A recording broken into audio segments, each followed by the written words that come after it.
আসসালামু আলাইকুম। আমি ঘি বানাবো। প্রথমেই আমি বরফ পানি জমাইছি। এই বরফ পানি দিয়ে আমি দুধের সরটা ধোবো। সর আগে আমি আগেই জমায় নিয়েছিলাম, একটু একটু করে ফ্রিজে জমায় নিয়েছিলাম, নিয়ে এতটুকু হয়েছে। তারপরে এটা আমি ব্লেন্ডার করে এই যে বরফ পানি দিয়ে ধুইতেছি। এটা এখন এই সাদা পানিটা বের হয়ে যেতেছে, দুধটা আর মাখনটা আলাদা আলাদাই হয়ে যেতেছে ঠান্ডা পানিতে।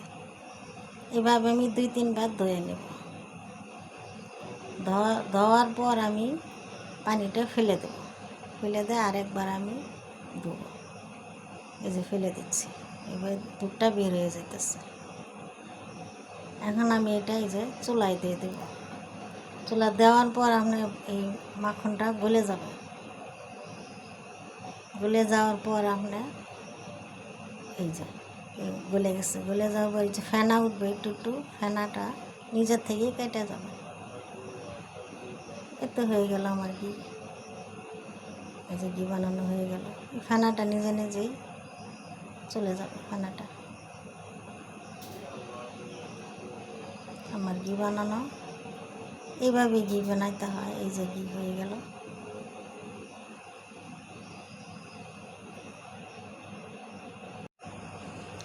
এই যে এইভাবে ঘি বানাইলাম। এই যে দেখেন, কাঁচের বয়ামে ভরে নিলাম। কাঁচের বয়ামে ভরলে অনেক দিন ভালো থাকে ঘিটা। এই ঘি আপনি ভর্তা দিয়ে খেতে পারেন, একটু আপনি ওই যে খিচুড়ি টিচুড়ি রান্না করলে দিতে পারেন, ভালোই লাগে, খারাপ লাগে না।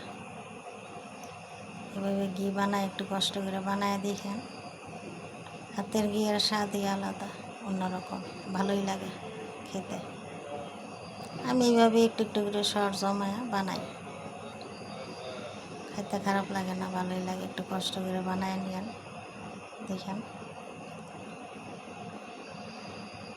এই যে আমার ঘি বানানো হলো।